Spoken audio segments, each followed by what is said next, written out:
સાહેબ ભવાનશ્રી બોટાદના રાજા ખરા ને હા હા એમને ઇંકોનો ભાગ મારેલો છે. પેલાથી ભાગ મારેલો. હા તમારું નામ શું છે? મારું નામ તો હાલે શું કહ્યું? આ નામ તો હાલો ખબર. Welcome back to my YouTube channel. તો હું છું પિયુષ અને આજે આપણે જઈ રહ્યા છીએ ઘણા બધા મોન્સૂનના લોકેશન્સ પર. તો બન્યા રહો વ્લોગમાં. તો બતાવીએ તમને. આપણી સાથે આવી રહ્યા છે બીજા પણ મિત્રો. તો બન્યા રહો વ્લોગમાં. અમે ઘરેથી 9:30 નીકળ્યા હતા અને હજુ સુધી અમે ધાણધા જેવા પહોંચ્યા છીએ. અને પેલા લોકો તો હજુ ઉતાવળ જ નહીં કરતા. આ રીતે રસ્તામાં જો તો રોકાઈ જ હોય. નું શું કરવાનું છે? ક્યારે પહોંચી રહ્યો ભાઈ, ક્યારે લોકેશન ભરતો? અમારે એક લોકેશન ઉપર નથી ભરવાનું, 4 થી 5 લોકેશન બતાવવાની છે. પણ જોઈએ હવે કઈ રીતનો ટાઈમ રહે, કઈ રીતનું થાય. હજુ બી અમારે જલોત્રા બી થોડાક મિત્રો ઊભા છે, તો ત્યાંથી અમે બધા સાથે સાથે જવાના છે. હજુ પણ આ લોકો તો હજુ એમનો તો પાર જ નહીં આવતો. શું કરે કે ખબર જ નહીં પડતી ને. એમાંથી એકને તો પેટ્રોલ થઈ રહ્યા. તો બન્યા રહો બ્લોગમાં, મળીએ આગળ. મિત્રો, તો આપણે આપણું મિત્ર મંડળ આવી ગયું છે જલોત્રા પેટ્રોલ પંપે. તો વિશાલ, આપણે ફૂલ કરાવી દેજે. કરાવી દે ભાઈ, ચોક્કસ. હા તો કહી દઉં ભાઈને ફૂલ કરી દેજો. આપણે क्या बोला? फरी बोल जाए. मैं गाली भी नहीं सकता, सब लोग देखते ભાઈ આ તો કંઈક અલગ જ બોલે. વધુ નહીં, આપણે બધી પેટ્રોલ ભરાઈને પછી આપણે આગળ મિત્રોને લઈને પછી આપણે જઈએ લોકેશન્સ પર. મળીએ. એ કનાળાના પાટીએ પહોંચ્યા ને અહીંયાનું લોકેશન જુઓ તો બધે આજુબાજુ ધુમ્મસ થઈ ગયું છે. અને આ કાકા જેવા બેઠા. કાકા હાય કર દો. તો અમે જઈ રહ્યા છીએ ચોરાપુરા ધરોઈ ડેમ જોડે. તો બન્યા રહો બ્લોગમાં. તો રીલ તો કરવાનું લોકેશન પણ કરી દીધું છે. કંઈ નહીં, બન્યા રહો બ્લોગમાં અને લોકેશનની મજા માણતા રહો. તો ભાઈ અમે પાણીયારી ગામનો જે રસ્તો વળે એ બાજુ આવી ગયા છીએ. બીજા મિત્રો બી આવી ગયા. હતું તે પેલા 2 બાઇકોવાળા માણસ હતા તેમાં ચડી ગયો ને. બસ ગયો લાગે રાતે જ ઘેર જવાનું. તો હતો નહીં, એ લોકો આવી ગયા. હવે અમે જઈએ. એ લોકેશન જુઓ ખાલી તમે. મોરે વચ્ચે હાલ ધુમ્મસ જ ધુમ્મસ છે. અમે હાલ જે રસ્તેથી તમને રસ્તો બતાવ્યો ને એ રસ્તાની અંદર આમ વિચાર્યું બી નહોતું કે અહીંયા આટલું મોટું ગામ હશે. અહીંયા કમ્પ્લીટ અહીંયા એક સ્કૂલ છે, દુકાનો છે, પછી આખું ગામ મોટું ગામ વસેલું હોય.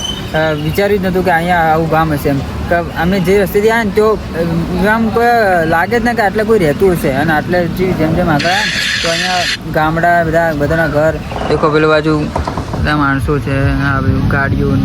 આમ વિચારી ના શકાય કે આપણે પાછળ જે રસ્તો આવો રસ્તો હતો ને. તો હજુ તો મેન લોકેશન ઉપર તો હજુ આપણે પહોંચ્યા જ નથી. ત્યાં જઈએ, તમને બતાવીએ. બન્યા રહો બ્લોગમાં. ફાઇનલી અમે એ લોકેશન ઉપર પહોંચી ગયા છીએ. અહીંયા એક ટાપુ જેવું છે. પછી જો નદી કિનારો આપણું મેન લોકેશન પેલે. અને આટલે બી એક રસ્તો જાય ઉપર. તો આપણે ત્યાં બી જઈશું, જોઈશું ત્યાં શું છે. વાત તો આપણો આ હોય ઉપર રસ્તો જાય તો જાય. શેનું મંદિર હે? મહાદેવ. હા, ઈશ્વર્યા મહાદેવ. અને તમારું નામ શું હે? મારું નામ તો હાલે શું કહ્યું? નામ તો હાલો ખબર. હા, પેલા ઓડિયો ને બાજુ આગળ ચલો અમારી પેલે બાજુ ઓડી ચલાવતા આવડે આપણને તો આવશે હેડો કીધા. ના મારે તો બેસે છે. હે ચલાવો એટલે તમે ભેંસો ચલાવો? ચલાવો કાકા બેસ્યું બેસ્યું સારું પડે ચલાવ ના એવું હોય. તમે આલા બોલે ચલાવો. અમે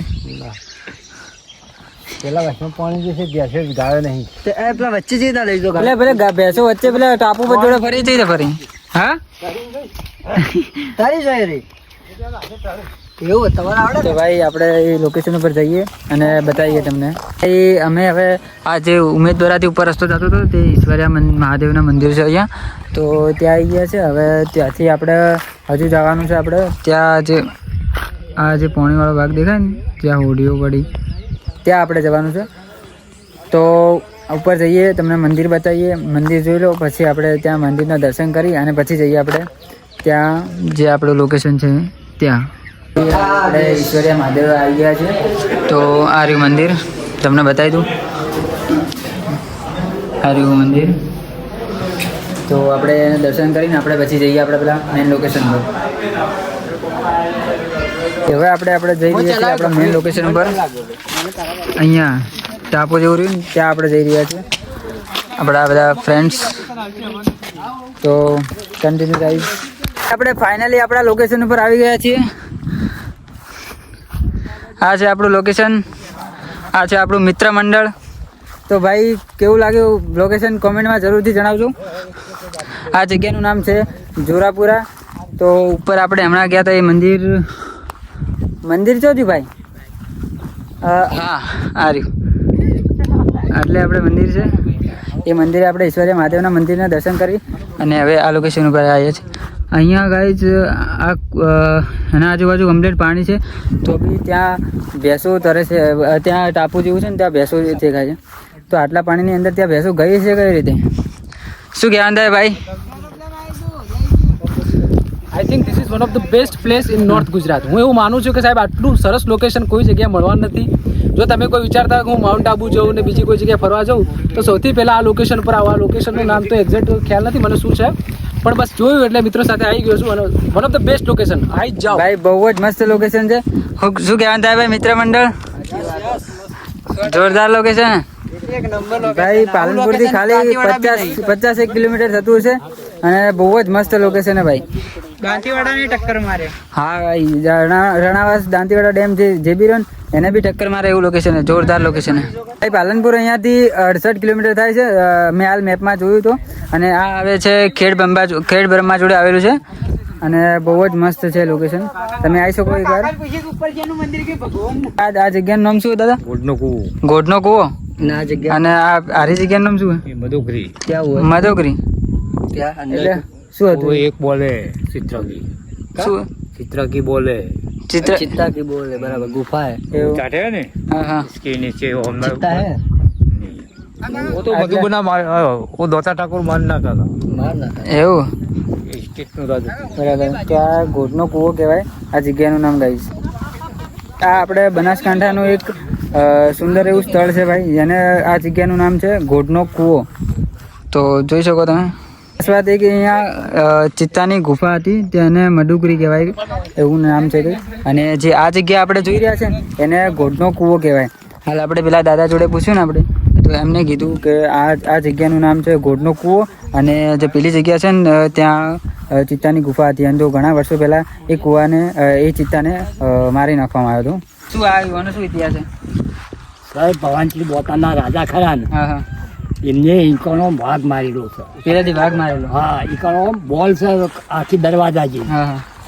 પથ્થરની. પથ્થરની. હા હાલ હયાત છે. અને આ જગ્યા શું કહેવાય છે? આ જગ્યા અહીંયા તો અંદર કઈ તો વાય આવી પણ એ તો ના પોણીની અંદર છે. પોણી અંદર. હા વાવ આવે. એટલે આ પેલા બધા ગયા ને એ બોલ જોવા ગયા વાઘની. એટલે આ કેટલા વર્ષ પહેલા માર્યો હતો? સર ભવાનસિંહ માતાજી લાવવા વાળા ખરા ને હા હા. અંબાજી માના અંબાજી. અંબાસર હા હા. એમને મારેલું. બરાબર. કેટલા વર્ષ કઈ યાદ નહીં હોય? હા, એ તો તમને ઘણા ખબર વર્ષો છે. થયા છે. ભવાનસિંહ કે હા હા. આ નામ યાદ છે. બરાબર. અને ભવાનસિંહ ના એ દોતાના જ જ્યાં બધા. એવું જવરાય તો જવરાય એવું હે? હાલ હાલ આ પેલો આ પથાર્યા ને હા હા. આ રહ્યા હમણાં હા. અને પેલું લીલા એના આ બાજુ આમ જાઉં જોવા? હે? તો ભાઈ હા એક રીલ શૂટિંગ ચાલુ. હવે લાગે છે જોરદાર ભૂખ, તો હવે અમે જઈ રહ્યા છીએ નાસ્તો કરવા માટે. મતલબ કે જમી જ લેવાનું. હવે નાસ્તો તો હવે શું કરવું. લોકો જ્યાદા રિટર્ન અને જોરદાર વરસાદ ચાલુ થયો હતો, તો અમે પલળી ગયા. દેખો કેવા પલળ્યા ભાઈ, મજબૂત. અને હજુ લોકો પેલા તો આયા જ ને, અમે ફાસ્ટ આવ્યો એકદમ બહાર. એવો કેવું નહીં ભાઈ? મજા આવી ગઈ ભાઈ. જેવું બાઈકમાં આ લોકો વ્યવહાર ના પાડી ભાઈ. હું તો બેહ્યો. ભાઈ આપણે હવે આ જળોતરા આવીને અહીંયા જયગોગામાં દાળ બાટી જમી લીધું છે. અને મારે ચાર્જિંગ 4% છે. તો આપણે બ્લોગ આટલે જ સમાપ્ત કરીએ. લાઈક, કોમેન્ટ અને સબસ્ક્રાઈબ કરવાનું ના ભૂલતા.